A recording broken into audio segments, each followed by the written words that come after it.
Welcome to TVBS Meeting Room, where we tackle global issues with a view from Taiwan. I'm your host, Wenqi Yu. May is Asian American and Pacific Islander Heritage Month in the United States. We have a few guests on the show who have been organizing the AAPI community in every corner of society.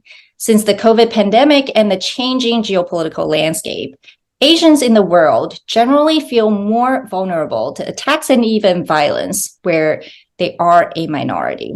In the United States, we saw an uptick in hate crimes against Asians. According to the FBI, from 2021 to 2022, crimes against Asian Americans and Pacific Islanders saw the highest increase at 167%. To share ongoing efforts to counter this growing anti-Asian hate, our guest today is Norman Chen, who's the CEO of the Asian American Foundation, TAAF. Welcome, Norman. Hi, Wenqi. Ni hao. Good to see you. Good to see you. Norman, so tell us about TAAF. How and why was it founded? What is the movement you're trying to build with some of the most powerful Asian American individuals and groups in the country? Well, TAAF was founded by several prominent Asian American Pacific Islanders and community leaders right after the 2021 Atlanta spa killings to really address the racism in this country, but also to increase representation and unlock greater resources. Although AAPIs make up 7% of the population in the US, we receive only 0.2% of philanthropy. So it's significantly underfunded. So our mission is to create the national organization to fundamentally transform the future for our community from all sectors: nonprofit, philanthropy, government, corporate, and media entertainment. Wow, that was a small number, actually much smaller than I had anticipated. But obviously, because of you guys and many others, we see a growing momentum and some good news overnight that the documentary 38 at the Garden about the former NBA champion Jeremy Lin Shuhao, who is hugely popular in Taiwan and currently playing in Taiwan as well, just won an Emmy Award. I know TAAF and yourself have done quite a bit to promote this film as well. And of course, on top of that, Everything Everywhere All at Once and so many more Asia-themed movies, films, and TV shows are bubbling up in the mainstream American media. So it seems like a great time for Asian American representation. Would you say so? Yes, this is really a historic moment. You know, we love Jeremy Lin. We love 38 at the Garden. We just had a showing this past weekend at Barclays in New York with over 2,000 community members. So in a really exciting time, Michelle Yeoh also attended our annual summit last week in New York. She's the first ever recognized Asian American woman to receive the Best Actor award. Everything Everywhere All at Once was such a triumph after 3 years of anti-Asian hate in this country. And it's so exciting to see AAPIs in stories that appeal to mainstream audiences, right? And are in non-stereotypical roles. There's a great program called Beef on Netflix. So the goal now is to maintain this momentum, as you said, and build more talent, more executive representation, and more support among the studios. I have to say, what I really like about TAAF's work, and I would say the innovation is compared to past organizations working on AAPI or Asian American issues, you guys have really garnered, I would say, celebrities' power, right? Really leverage those people who have important and influential voice in our media today, and to change the narrative, not only just, based on the work about justice, but it's also about, changing how people talk about and think about Asian Americans. And so while I read your mission, TAAF's mission is to serve the AAPI community in the pursuit of belonging and prosperity that is free from discrimination, slander, and violence. But we also know the root cause is really xenophobia,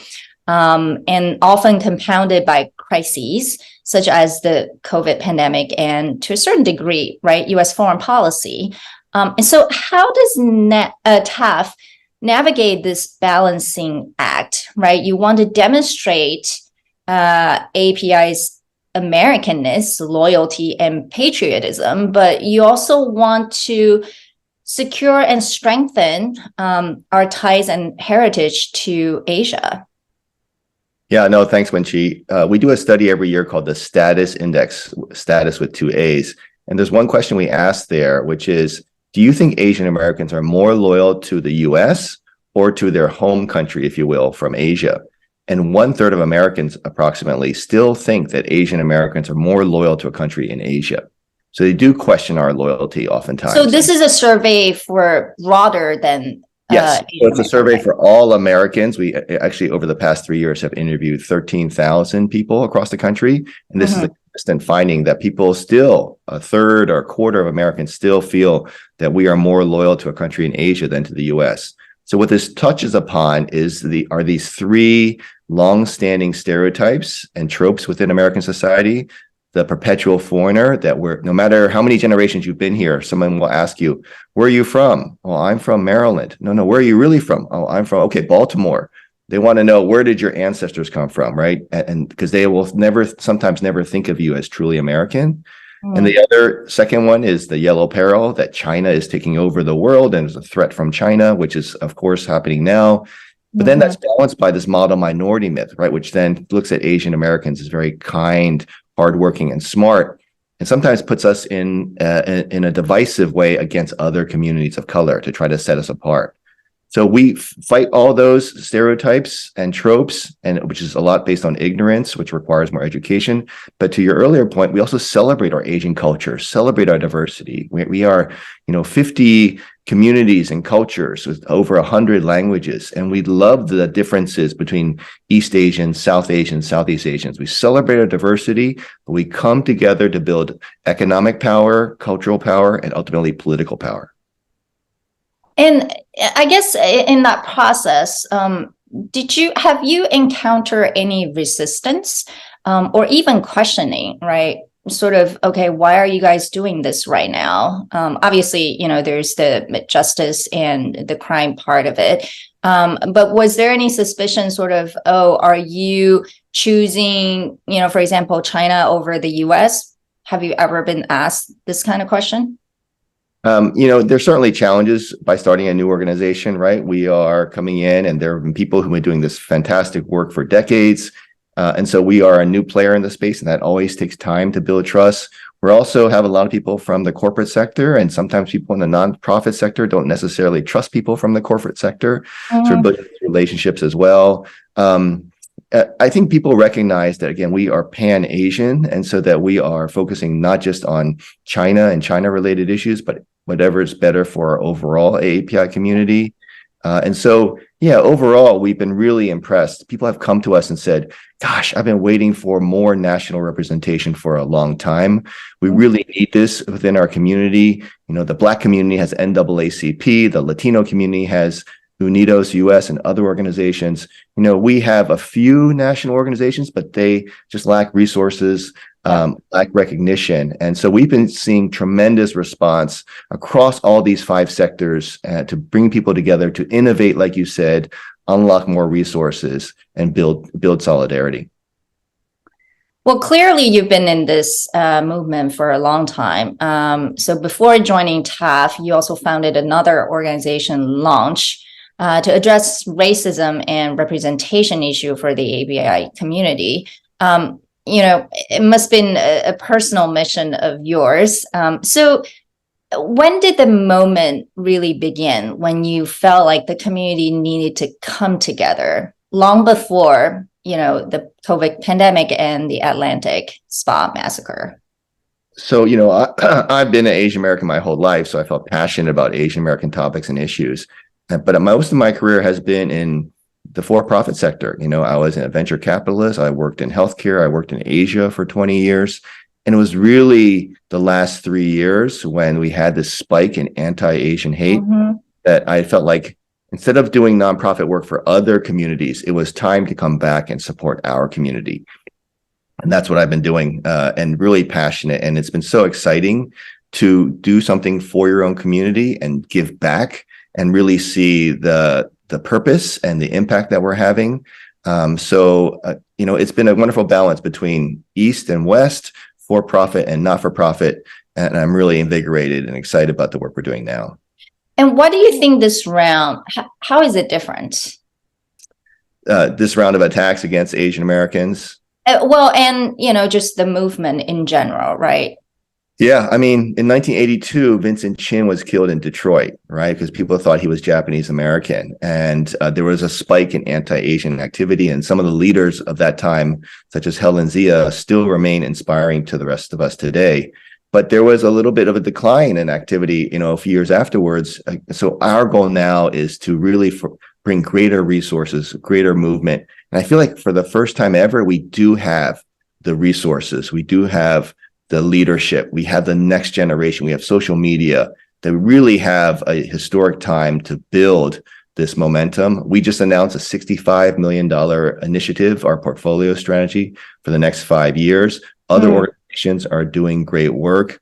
And I feel like as we are the fastest growing minority in America, we have finally hit that critical mass to build the momentum and really have impact by coming together, working with other groups of color, and then really working to achieve greater impact.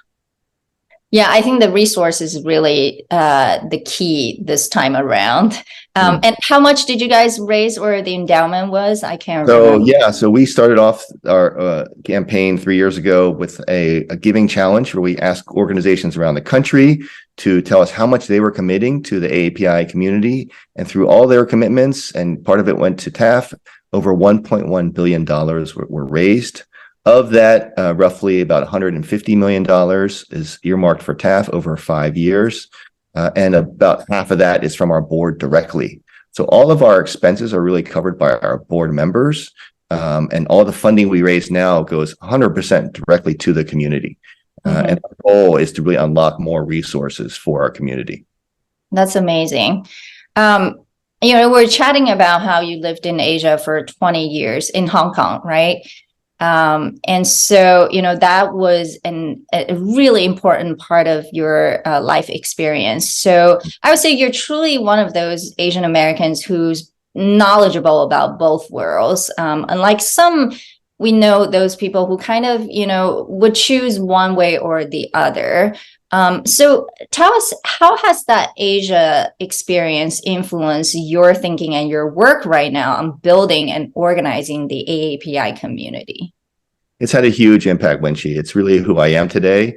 Growing up as an ABC, an Asian American, you oftentimes are always searching for your identity. And then you sometimes are asking yourself, well, why am I different from everybody else? Why can't I just be like everyone else in my school?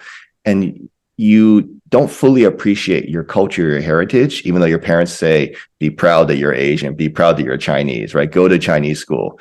It wasn't until I then came out to Asia and lived in the majority where I really felt that I belonged. And that sense of belonging is something that our community doesn't feel in the US. 80% of AAPIs in the US do not feel like we truly belong and are accepted in the US.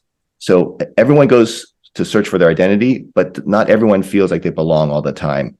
And what I've brought back from Asia is this deep sense of pride and belonging. My kids were born in Asia. So from day one, like many people are born in Asia, they've been so proud of Asian culture, Asian food, Asian language. And so now when I come back to the US, I am a little bit different. I'm not just from a US perspective. I have that global perspective and know what it's like to really feel like I belong and to live in an environment and society that celebrates who I am. And that's what we want to bring to the community for all Asian Americans in the US and Pacific Islanders. Yeah, in some ways, sounds like you found your own identity and have become more confident in who you really are. So since coming back, joining TAAF, what have been the biggest challenges and surprises to you? Well, on the surprises side, again, as I mentioned, we've been so happy with the power to convene. When we bring together Asian Americans and Pacific Islanders, we love to socialize, right? We love to celebrate, love to eat food together. And after COVID, especially, people are just hungry for more social interaction. And so that's been a wonderful surprise. Also, bringing together people with different backgrounds has been fascinating. By having people who are from government meet with people from nonprofits, meet with corporates and media, you're always meeting new and interesting people who all share this common vision to want to help our community. The challenges have been sometimes breaking down these silos, right? People have been working in the spaces for a long time. They've been doing great work. They've been doing this with very few resources for a long time. So here comes a big group with more resources. It's always a kind of a settling in for both ourselves and also for the community. So really breaking down those silos, making people collaborate more, being very inclusive, building trust and relationships, that is taking time, and building coalitions is really important. We've been successful in breaking and having, let's say, Korean Americans and Chinese Americans and Japanese Americans working together, even with South Asians and Southeast Asians. But oftentimes the biggest divide is between political parties, you know, and the East and the right and the left oftentimes really struggle to work together. And that's one of our goals, is to try to really work in a bipartisan way. Can you share a little bit more about that? How you have been able or not to bring the two parties together? Well, the reality is that within the AAPI community, we have a range, right? We have a lot of people who lean in one direction right now. There's also a significant portion of AAPIs who are also from the Republican side. And so we represent the entire community and really try to work in bipartisan way through all of our work, through anti-hate, through education, through narrative change. And that's really where we're building power, is to say the top priority is to support the AAPI community. Let's come together to really make that successful. Well, clearly, you know, we've come a long way. And what would you like to see happening in the next decade for you to say, okay, we've actually made progress? And even, do we even say like we've accomplished something and reached our goals? Yeah. Our metrics are really focused on our three main objectives, which are more resources, more representation, and less racism, more racial justice. And so we are developing metrics for each of those, right? How many dollars can we unlock? We've announced our $65 million portfolio strategy, but our goal is to find other partners to multiply that, so that become hundreds of millions of dollars. We want to see more representation. So in let's say journalism, right? In newspapers, very few Asian American Pacific Islander names are on the mastheads of major publications. How can we increase that representation? How can we increase representation of AAPIs on boards? Right now, 2/3 of Fortune 1000 companies have 0 AAPIs on their boards, even though we are, you know, a $1.6 trillion buying power. And then just less racism, more sense of safety for our community, fewer incidents and attacks against our community, more appreciation of AAPI culture. These are all things that we are developing metrics to measure so that we can see our progress. Yeah. Essentially, I think more in your face, right? So once there's more visibility, people are more used to having Asians as, you know, Americans. I think that really changes the conversation. So thank you so much for what you do and what TAAF is doing. And of course, for speaking to TVBS Meeting Room today. You know, we celebrate the Asian American Heritage Month in May, but hopefully it's not just this month. I know you've been very busy doing various events. Hopefully it'll be every day in the future. So we'll be rooting for your success, and thank you. Take care. Thank you, Wenqi. Thank you so much. Bye-bye. Bye.